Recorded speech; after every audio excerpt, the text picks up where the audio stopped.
Well, welcome to Christian Answers. My name is Jeff Short, and today we're going to be talking about a bizarre situation.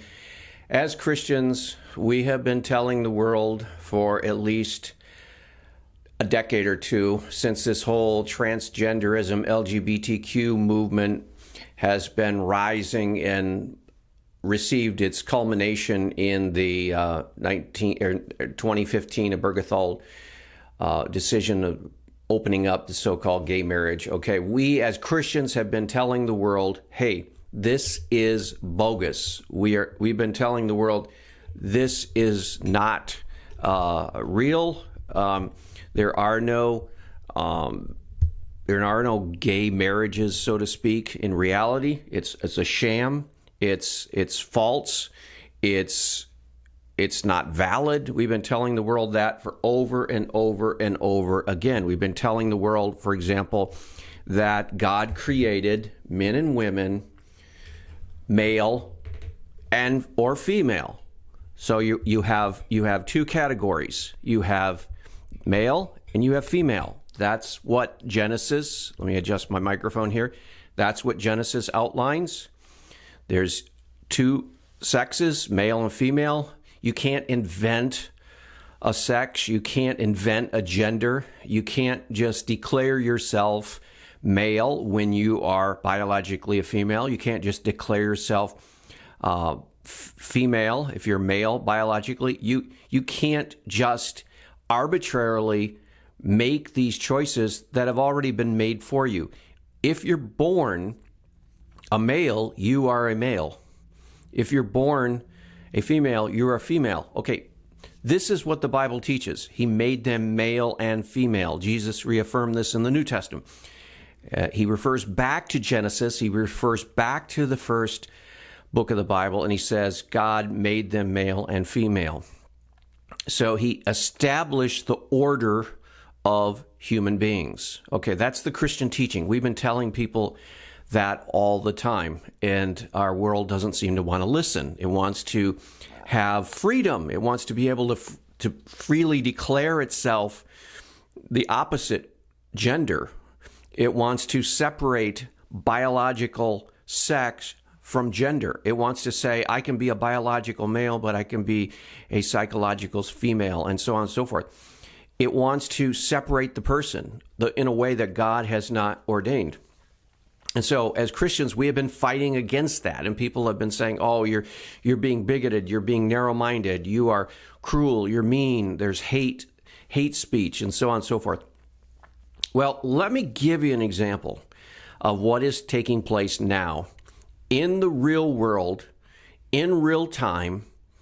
As we speak, there are colleges and universities across this country that are confusing the students, that are actually playing along with this fantasy world of you can create your own gender, you can declare yourself male when you're really female, and so forth. They're feeding young people, college students, with this gender ideology to the point where when you go in for a class, you have to go through this whole ritual every time of declaring your pronouns, and you have to declare your gender, and you have to go through this whole ritual now, this secular, gender-driven ideology that is ridiculous. It's just totally absurd.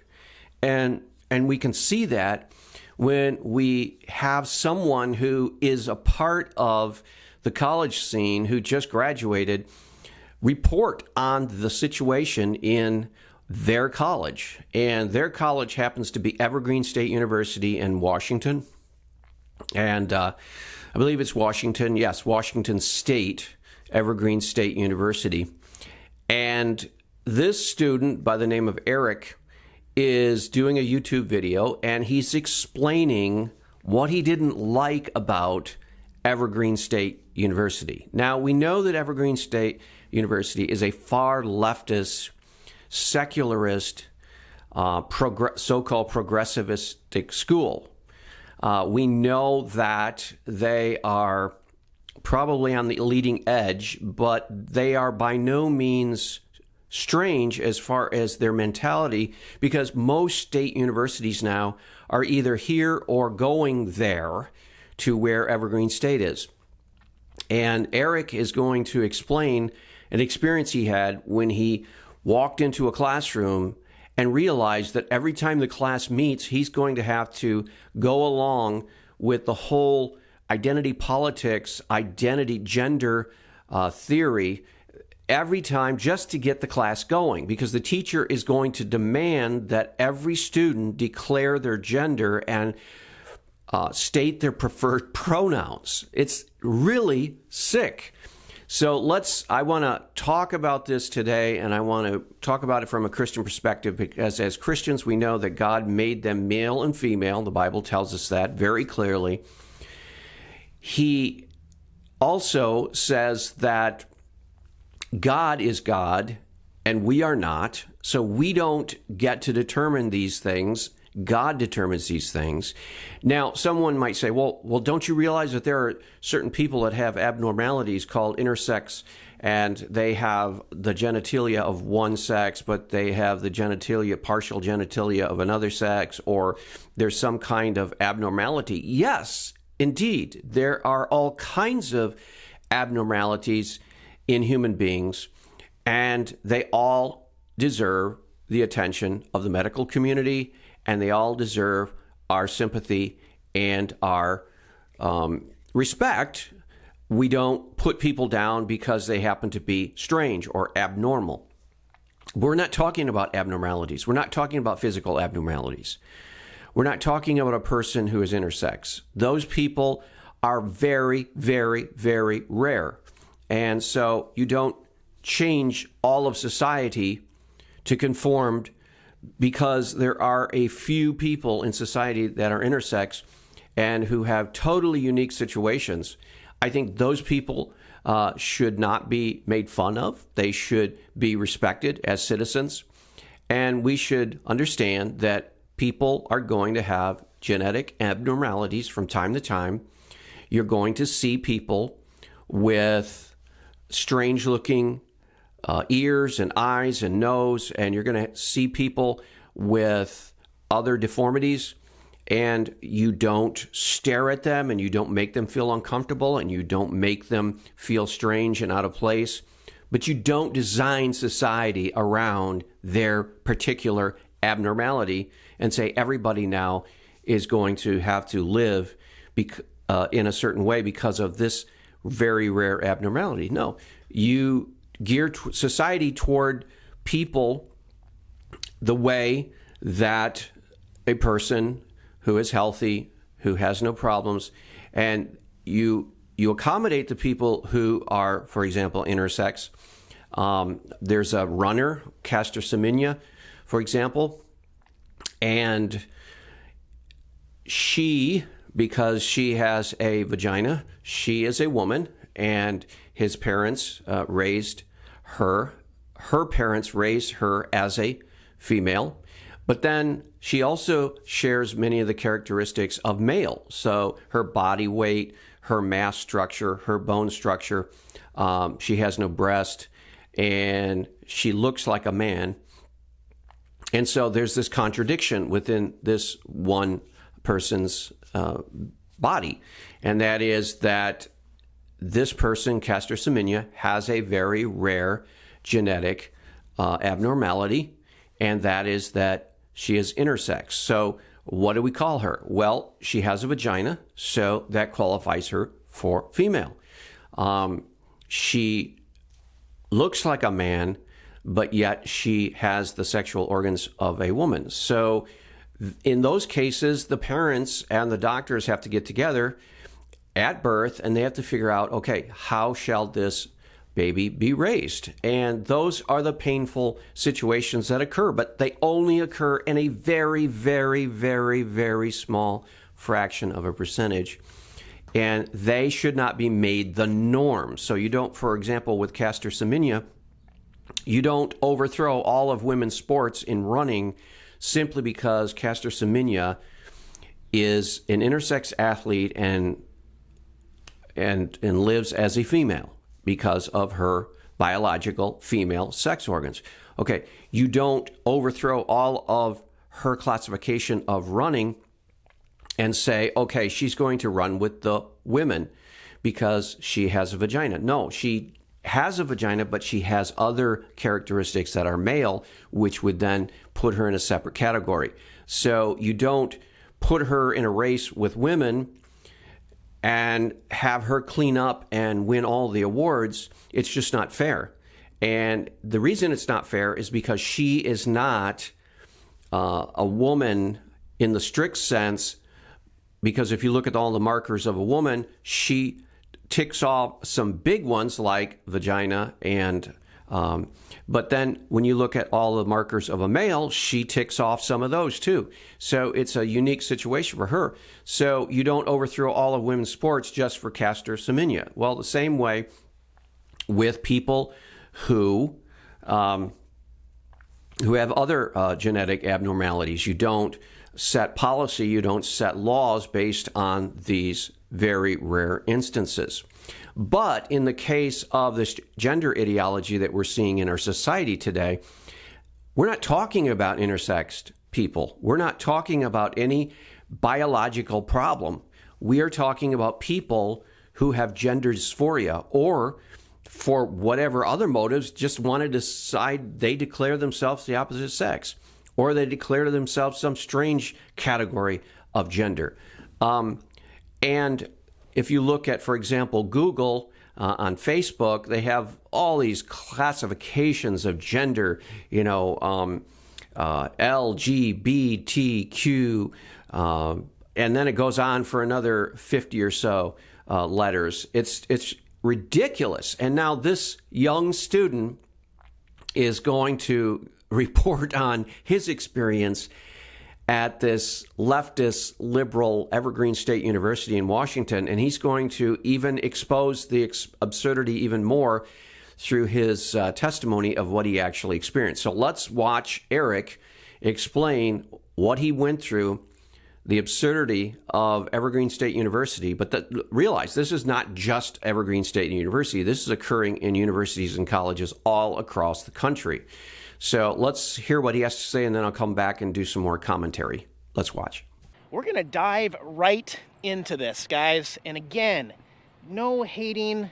This is not like a mockumentary. This is not a roast of Evergreen.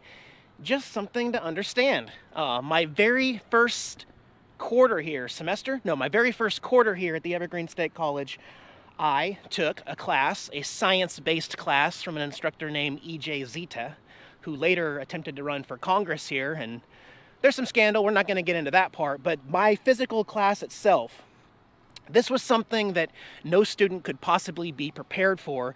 I don't care what high school you went to. Coming into class 3 days a week, Monday, Wednesday, Friday, we spent the first 5 to 10 minutes of every class on gender assignment every single day. Something brand new to me, very unexpected, very confusing, but for me to for all of us to go around the room for that day and say, today, I'm male. My pronouns are him, he. Okay, which, is fine. Again, I'm totally okay with the transgender thing. You can be whatever you want to be in today's world. But the strange part is, why do we have to take 5 to 10 minutes out of every class all semester long? Is that really a thing where it switches? Like Monday I'm a man, but Wednesday I'm a female, and then Friday I'm back to male. Like, that's the thing. Like, couldn't we just set it and forget it for one semester? No. Because the Evergreen State College has the gender equality and gender assignment thing that has to be. I'm not saying that happens in every single class, okay? I'm just saying in that particular science class that I took with E.J. Zita, I had to write down and remember which classmates were switching from male, female. This sounds absurd, right? I hope it does, because it was tough for me to understand what was going on day to day. And if you got it wrong, we had to stop class and remember, students, we went over this morning. Sally is he today. Robert is she. I have so much other stuff going on. Do I really have to? Yeah, we got to worry about gender assignment. it was strange. It still is strange to me. I can't grasp that concept.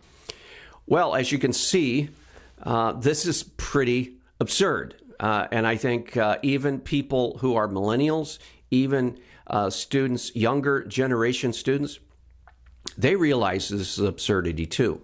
So it's not just a matter of, oh, it's the conservative Christians who are criticizing people and they're behind the times, and 50 years from now, they'll be right there with us. But it just takes conservative Christians longer to catch on and do the right thing and so on. No, we're talking about people who are leftists, who are progressive, who are who vote Democratic, who are all for the so-called gender revolution and the so-called LGBTQ rights revolution. We're talking about people who are even that, and they think this is absurd. What is it they think is absurd?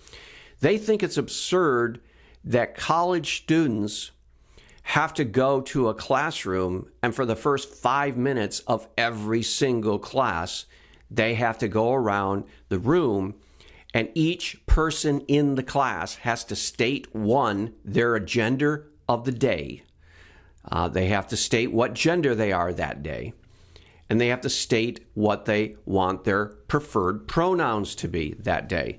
And that everyone in the class, including the teacher, all the students, and whatever assistants there, have to follow that preferred gender preference. And if they don't follow that gender preference, they will be rebuked. And it'll be a big crisis in the class. So example, if you're working with someone who looks like a woman and you're talking to her and you say, the teacher asks you, did you get the assignment done? You say, yes, but my partner here, she didn't do it. And that person had declared herself a he that day and said that prefers he, she, he, him, and pronouns, and you violated that rule, then the class automatically stops. The teacher makes a big deal about it and publicly shames the student for not following the preferred gender rule of the class that had been dealt with at the very start of the class. And there has to be this public rebuke, public shaming, until everybody is so afraid of calling everyone by their proper pronoun that I'm sure a lot of the students just simply refrain from saying pronouns in the classroom. They just say, who's your partner? That is, or whatever. That would be a violation because that is not the preferred pronoun of that person sitting next to you that you have to work with, and so on and so forth. So it will be almost impossible to remember all the pronouns of all the people in the class if you have a larger class.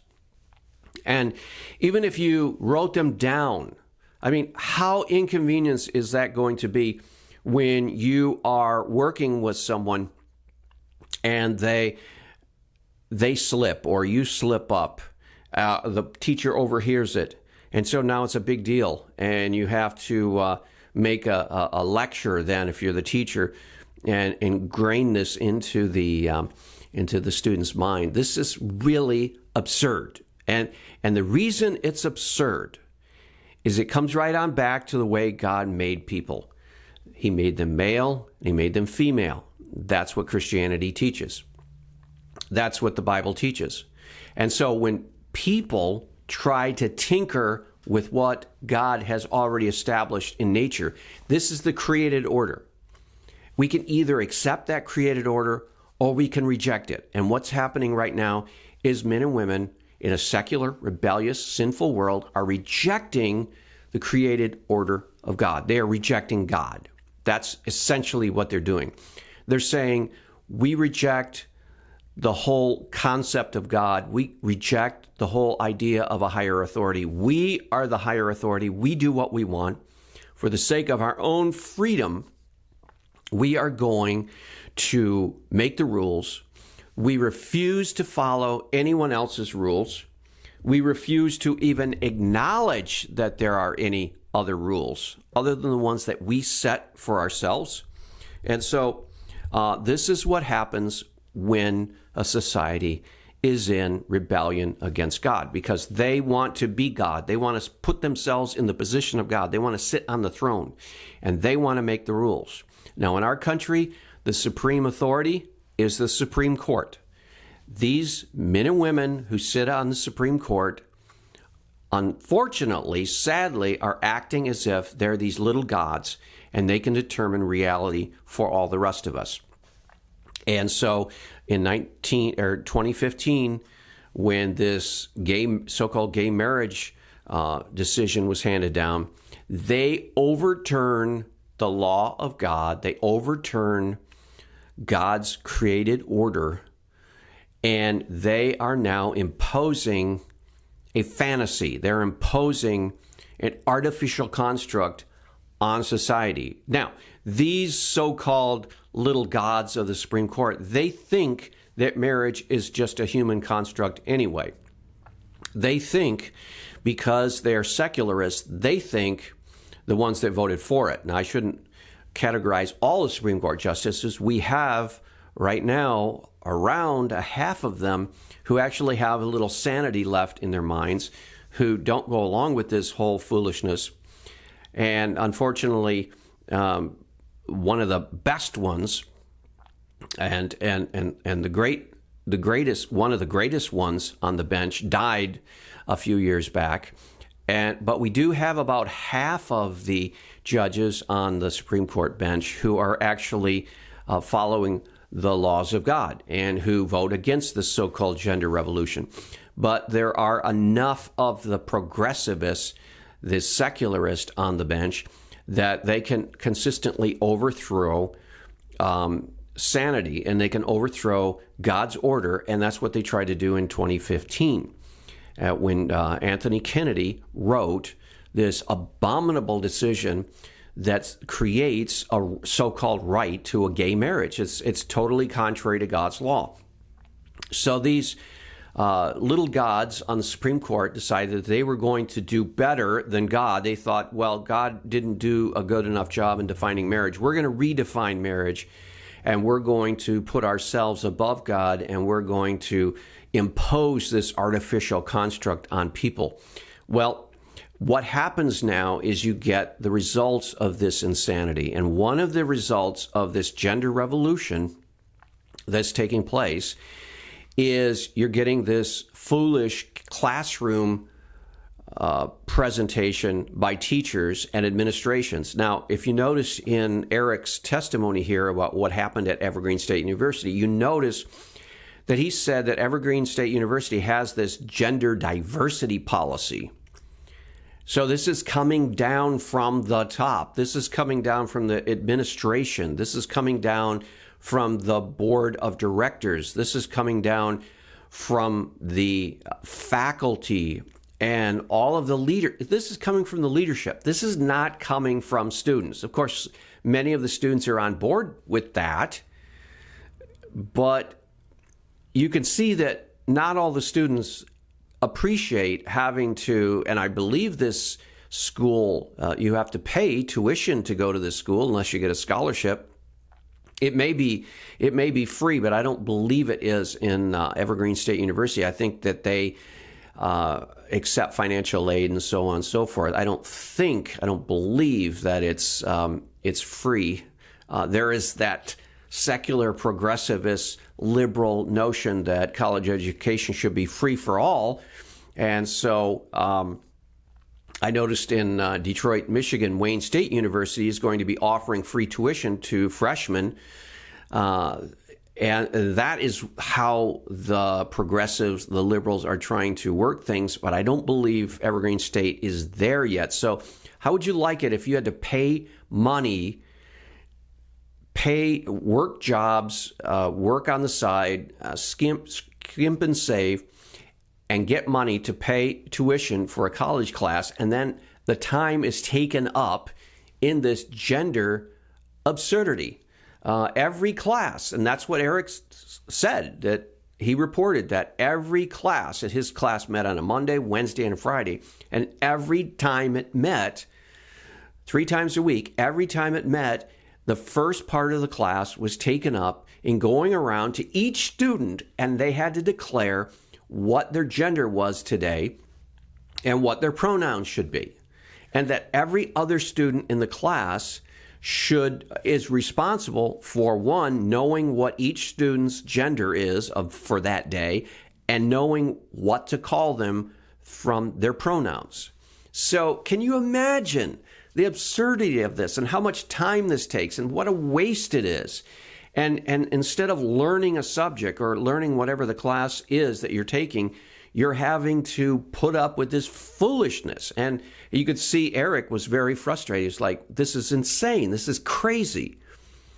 And he was kind of like making fun of it. It's like, why does this have to be done every day, every time the class meets? Why can't it be just declared once and then that's it for the whole semester? I mean, in other words, Eric is not opposed to, he doesn't seem to be operating, and he said before that he doesn't consider himself religious, so he's not coming from a Christian perspective. He's not coming from a biblical conservative viewpoint. But even as a secularist, this seems to be absurd. And we've already seen Evergreen State University come under fire for firing, I believe it was Brett Weinstein, who was a teacher of biology, evolutionary biology, and he was fired because he wouldn't participate in some kind of absurd leftist diversity activity. And he was hassled and harassed until he was forced out. And so this is what the left does, and this is what they will do in the future, is if you're not on board, if you're not fully on board with this so-called gender revolution or diversity revolution or whatever it is that they're pushing that day, you're out. You cannot be there. As far as the diversity of viewpoints on campus or in the country, you're just simply excluded. You are not worthy of even consideration because you don't agree with them totally. And that's, again, the totalitarian mentality, the socialistic mentality of the far left. And this is where it's got to be, because if you remember back, the socialist nations, especially the communist nations, they didn't tolerate disunity in any way. You can't have alternative viewpoints because certain things are off limits, and there's thought control, and there's the thought police, and George Orwell talked all about this. But we're seeing the wisdom of God's design. He made them male and female. There are no other categories. He made them male and female. Jesus taught in the New Testament, he says, a man will leave his father and mother and be joined to his wife, and they will become one flesh. There is only one type of marriage, and that is between a man and a woman. Now, in the Old Testament, God tolerated, he put up with a man and a woman and another woman. So polygamy, or another woman. So plurality marriage. So that there was always at least a man and a woman. There was never any toleration for two men. That's a sin in the Old Testament and the New Testament. Two men together, that's a sin. Two women together, that's a sin. And the Judeo-Christian ethic is very, very clear on this. So I just wanted to call attention to a absurdity that is happening at Evergreen State University, and we need to watch out for this. It's going to happen more and more. Well, we'll talk to you later. Have another episode of Christian Answers. God bless.